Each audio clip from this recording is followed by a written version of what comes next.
रामपुर गांव में कालू और टुन्नू नाम के दो भाई रहा करते थे। जहां कालू बहुत ही ज्यादा चतुर और लालची किस्म का पक्षी था, वहीं टुन्नू एक सीधा साधा साफ दिल का पक्षी था।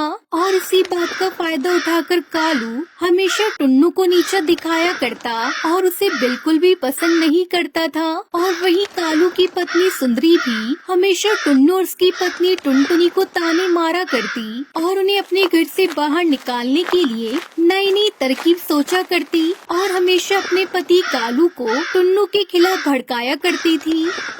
देखिए जी, आप जल्दी कुछ करिए, क्योंकि मुझसे अब और आपके भाई का बोझ नहीं उठाया जाता। वैसे भी देवर जी कुछ काम धंधा तो करते नहीं है, बस बैठे बैठे फ्री की रोटियां तोड़ रहे हैं। अरे भाग्यवान, तुम चिंता मत करो, मैं भी बस एक मौके की तलाश में हूँ। जैसे ही मुझे वह मौका मिला तो मैं भी उस भोंदूराम को लात मारकर घर से बाहर निकाल दूंगा और अपनी सारी जमीन जायदाद से इसे बेदखल कर दूंगा। ऐसे ही कालू सुंदरी टुनटुनी और टुन्नू को घर से बाहर निकालने की तरकीब सोच रहे होते हैं। तभी उस बीच उस गांव का मुखिया हरिया तोता गांव में घोषणा करवाता है, जो इस साल भुट्टे की सबसे अच्छी खेती करेगा उस किसान को मुखिया हरिया तोता की तरफ से सोने के आभूषण दिए जाएंगे। और कालू जैसे ये घोषणा सुनता है तो उसके मन में लालच आ जाता है और वो तुरंत अपने घर जाकर अपनी पत्नी सुंदरी से कहता है, अरे भाग्यवान, तुम्हें पता है इस बार भुट्टे की जो भी सबसे अच्छी खेती करेगा उसे मुखिया की तरफ से सोने के आभूषण दिए जाएंगे। मैं तो सोच रहा था कि अगर हमने इस साल भुट्टे की सबसे अच्छी खेती कर ली तो वो सारे आभूषण हमारे हो जाएंगे और फिर मैं भी इस गांव के सबसे अमीर पक्षियों में से एक कहलाऊंगा। अरे लेकिन अगर आपका वो निकम्मा भाई टुन्नू और उसकी पत्नी टुनटुनी हमारे साथ रहे तो हमें अपना आधा धन उसे भी बांटना होगा, इसलिए जल्दी कुछ सोचिए। अरे भाग्यवान, तुम चिंता क्यों कर रही हो? अरे उस टुन्नू को खेती करनी कहाँ आती है। अगर हम उसे नदी के पार वाली बंजर जमीन पकड़ा दे तो वो उस जमीन पर कुछ भी नहीं कर पाएगा और सारा माल हमारा हो जाएगा। ये आपने बिल्कुल ठीक कहा जी। वैसे ही बहुत दिन झेल लिया हमने तुम्हारे भाई और भाभी को, अब उसका इस घर से बोरिया बिस्तरा बांधो, निकालो से उसकी पत्नी के साथ इस घर से। इतना कहकर कालू और सुंदरी अगले दिन ही टुन्नू और टुनटुनी को जमीन का वो बंजर हिस्सा देकर उसे घर से बाहर निकाल देते हैं। और बेचारा टुन्नू, जिसके मन में तो कोई लालच ही नहीं था, इसलिए वो अपने बड़े भाई से कुछ नहीं बोलता। बुरा मत मानना मेरे भाई, तुम्हें तो पता है ना आजकल महंगाई कितनी बढ़ गई है और ऐसे में हम लोग तुम्हारा खर्चा नहीं उठा सकते। और वैसे भी एक न एक दिन हमें अलग होना ही था ना, इसलिए तेरा हिस्सा तुझे मैंने दे दिया। अब तुझे जो भी करना है वो कर सकता है।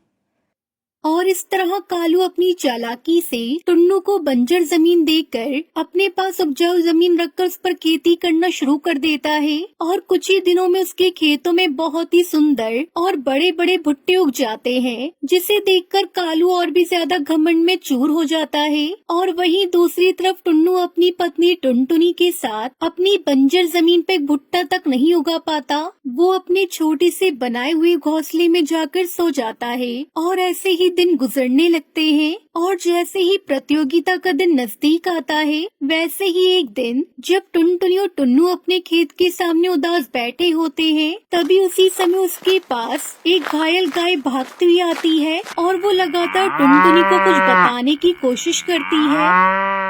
अरे ये गाय कहाँ से आई और इसे तो चोट लगी है, लेकिन ये बार बार मेरे पैर को क्यों हिला रही है? कहीं ये मुझे कुछ बताना तो नहीं चाहती?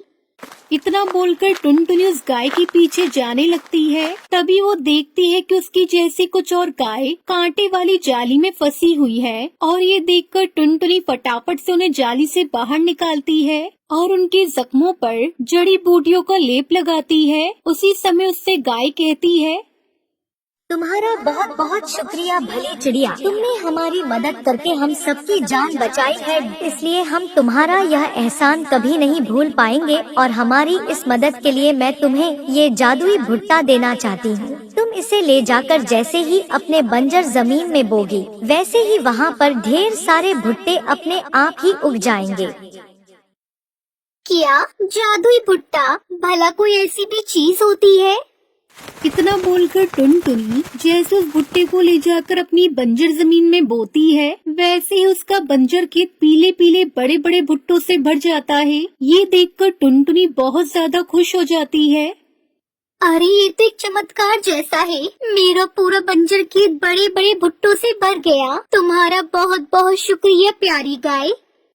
इतना कहकर अगले दिन जैसे ही टुनटुनी और टुन्नू भी सभी किसानों के साथ अपने भुट्टों को लेकर मुखिया हरिया तोता के घर जाते हैं, वैसे ही मुखिया टुनटुनी और टुन्नू के भुट्टों को देखते ही बहुत खुश हो जाता है। अरे वाह, तुम्हारा भुट्टा बहुत ही सुंदर और पीले पीले दानेदार दिख रहा है। मैंने इतने सुंदर भुट्टा आज तक नहीं देखे। यह वही भुट्टा तो नहीं जिसकी मुझे जरूरत है। सुनो, सच सच बताना, क्या तुमने ये भुट्टा अपने खेतों में उगाए हैं या फिर कोई यह जादुई भुट्टा तो नहीं? जी आपने बिल्कुल सही कहा मालिक, ये जादुई भुट्टे हैं जो मुझे गाय ने उपहार में दिए थे। इतना बोलकर टुनटुनी मुखिया हरिया तोता को सारी बातें बता देती है और उसकी बात सुनकर हरिया तोता खुश होकर कहता है, अरे तुम्हें नहीं पता, लेकिन यह वही भुट्टा है जिसे मैं कब से तलाश कर रहा था, क्योंकि मेरी बेटी के हाथों कुछ साल पहले एक गाय की जान चली गई थी और उसी गाय के परिवार वालों ने गुस्से में आकर मेरी बेटी को श्राप दे दिया था, जिसकी वजह से आज तक मेरी बेटी कभी अपने बिस्तर से खड़ी नहीं हो पाई और उसके वापस से सही होने का इलाज इसी भुट्टे को खिलाकर है। इसलिए तुम चलो मेरे साथ।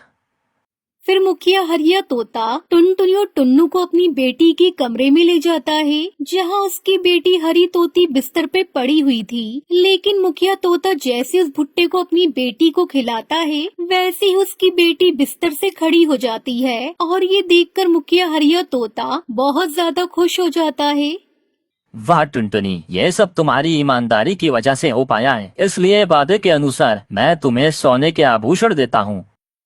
ये सुनकर टुनटुनी चिड़िया बहुत खुश होती है, लेकिन कालू कौवे सुनकर जल भुन जाता है। अब टुनटुनी चिड़िया और टुन्नू चिड़ा उन पैसों से अपने लिए पक्का घर बनवाते हैं और जादुई भुट्टों की खेती करके उसे बरसात के मौसम में गांव में बेचते हैं।